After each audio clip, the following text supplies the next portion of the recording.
గారు, secretary general Srinivasarao గారు, వేదిక పైన ఉన్న జేఏసీ రాష్ట్ర నాయకత్వం, హాజరైనటువంటి జేఏసీ జిల్లా నాయకులు అందరికీ నమస్కారం.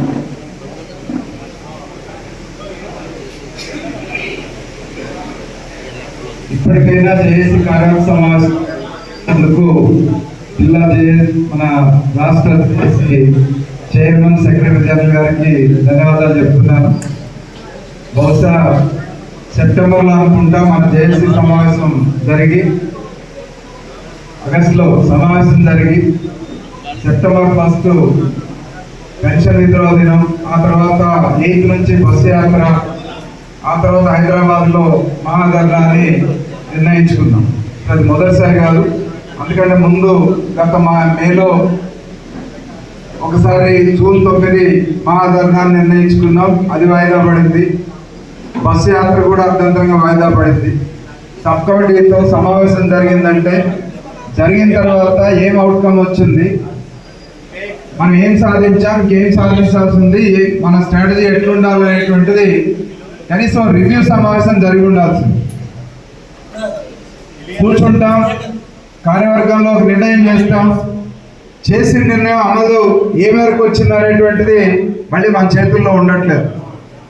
మరి జేఏసీ అంటే కష్టపడుతున్నా 24 గంటలు జీతగల అని సెక్రటరీ అని చెప్తున్నారు. ఎవరు జేఏసీ అంటే అధ్యక్షుడు, కార్యదర్శి మాత్రమేనా? నిన్న కూడా చీఫ్ సెక్రటరీని కలిశారు. జేఏసీ అంటే సెక్రటరీ జనరల్, చైర్మన్ ఇద్దరు కలిసిపోతే మరి మిగిలిన వాళ్ళు ఎవరికి సంబంధం లేదా?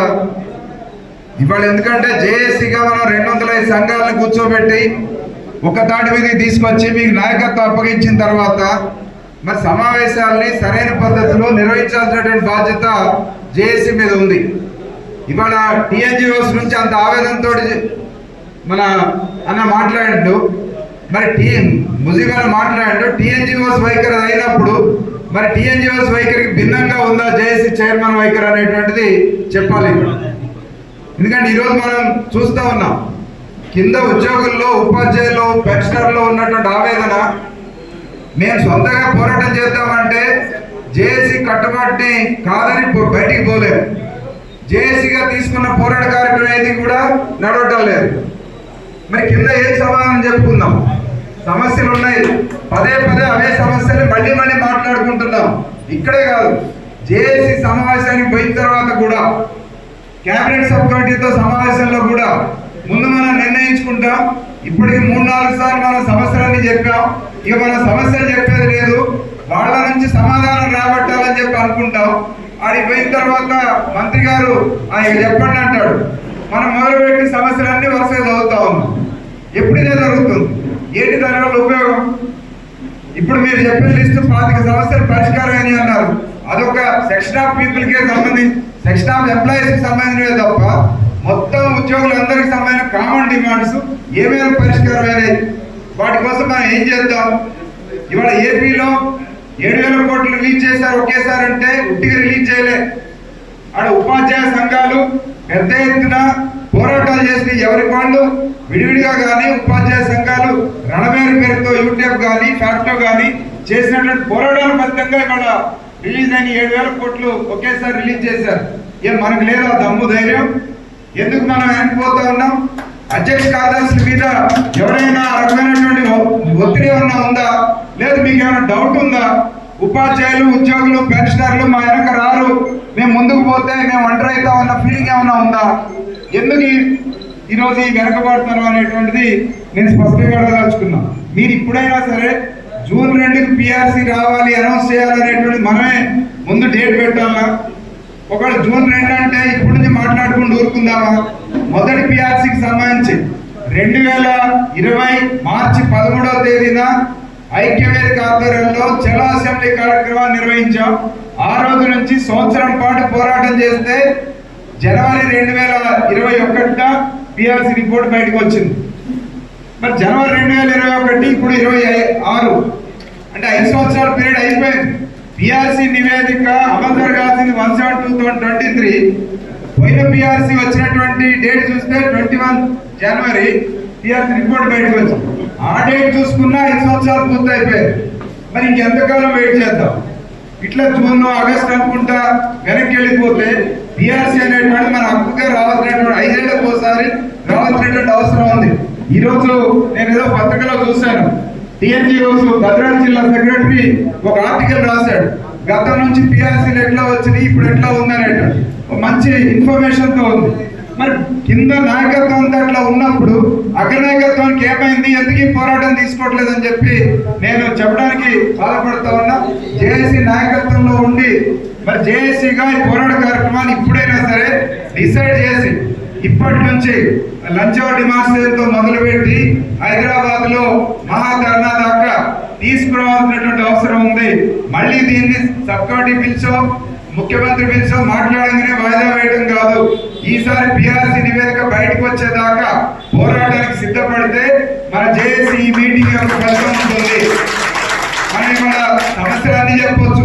ఇక్కడ ఉన్న వాళ్ళని సాటిస్ఫై చేయడం కోసం 2003 సిపిఎస్ గురించి మాట్లాడవచ్చు, లేకపోతే కేజీబీవి సమగ్ర శిక్ష ఉద్యోగులు మినిమం బేసిక్ పే గురించి మాట్లాడవచ్చు. సమస్య చెప్పగానే మా సమస్య పరిష్కారం అయినంత ఆనందం వాళ్ళకి వస్తుంది.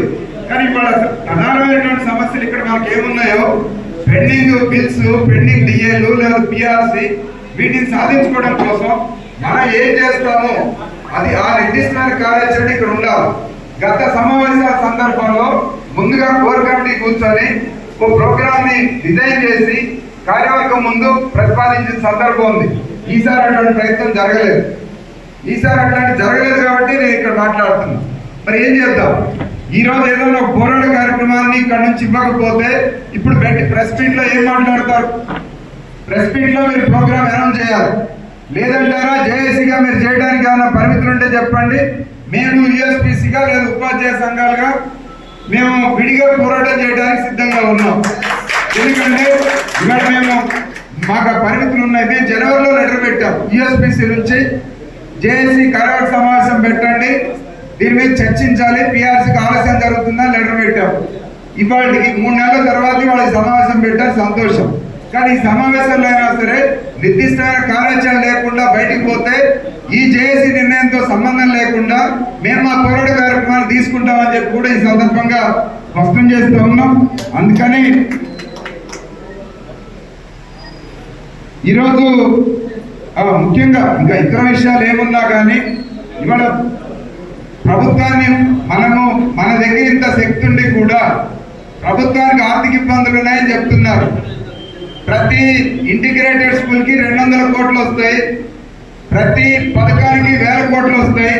కానీ ఉద్యోగులు ఉపాధ్యాయులు రిటైర్ అయిన వాళ్ళు 2 ఏళ్లుగా రిటైర్ అయిన వాళ్ళకి గ్రాట్యుటీ కమిటేషన్ పెన్షన్ ఇవ్వడానికి మాత్రం డబ్బులు ఉండవు. మరి మన పిఆర్సీ ఇవ్వడానికి డబ్బులు ఉండవు.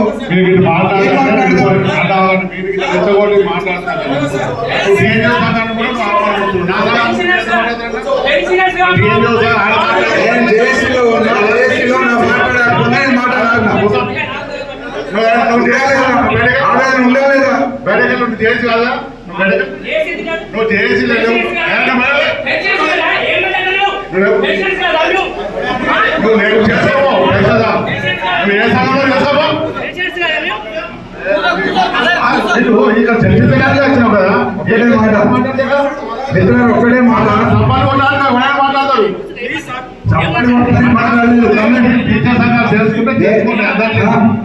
చప్పటి కొట్టడానికి మాట్లాడలేదు. ఉన్న ఆవేదన చెప్తా ఉన్నా.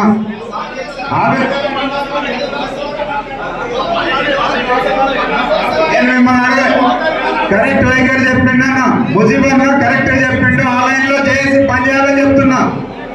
ముజీబన్న మాట్లాడినట్టు చేసి పనిచేయాలని చెప్తున్నాను. ముజీబన్న మాట్లాడింది టీఎన్జిఓ సంఘం తరఫున మాట్లాడమన్నా నేను జేఏసీ చైర్మన్ మాట్లాడాలి. అందరినీ కోరికలు చర్చ చేస్తాం. కొట్లాడదామంటే మీ ఇష్టం. ఉపాధ్యాయుల వైఖరి అదే ఉంది, టీఎన్జిఓస్ వైఖరి అదే ఉంది. మరి ఎవరు అడ్డం పడుతున్నారు? ఇక్కడ వైఖరి కాదు, ఆయన అభిప్రాయం వాళ్ళ వ్యక్తిగతం అది కాదు, వ్యక్తిగతం కాదు. ఆయనను జిల్లాలో అడిగి ఆయన చెప్పాను మాది మాట్లాడుకొని మరి టీఎన్జిఓ చెప్తాం. ఓకే, ఇప్పటికైనా కానీ ఇప్పుడు పెండింగ్ బిల్స్ పెన్షనర్స్ లో దాదాపు 10,000 కోట్లు ఈ రోజు రావాల్సినటువంటి అవసరం ఉంది. ఇప్పటికైనా ఒక డిమాండ్ పెట్టండి, నెలకు 700 కోట్లు సరిపోదు. వన్ టైం సెటిల్మెంట్ కింద 10,000 కోట్లు ఇవాళ ఏదైతే మన ఏపీలో 7,000 కోట్లు ఇచ్చారో మన దగ్గర కూడా 10,000 కోట్లు వన్ టైం సెటిల్మెంట్ కింద రిలీజ్ చేస్తేనే పెండింగ్ బిల్స్ అన్ని క్లియర్ అవుతాయి. ఈ డిమాండ్ ముందుకు తీసుకురామని చెప్పేసి నేను మిమ్మల్ని రిక్వెస్ట్ చేస్తా ఉన్నా. అట్లాగే పిఆర్సీ కోసం కూడా జూన్ 2 అనే డేట్ మనం పెట్టొద్దు. ఇప్పుడు పిఆర్సీ గడువు పెంచొద్దు. ఇమీడియట్ గా పిఆర్సీ రిపోర్ట్ బయట పెట్టాలని చెప్పేసి ఏదైనా ఒక సస్టైన్డ్ స్ట్రగుల్ తీసుకోవాల్సినటువంటి అవసరం ఉంది.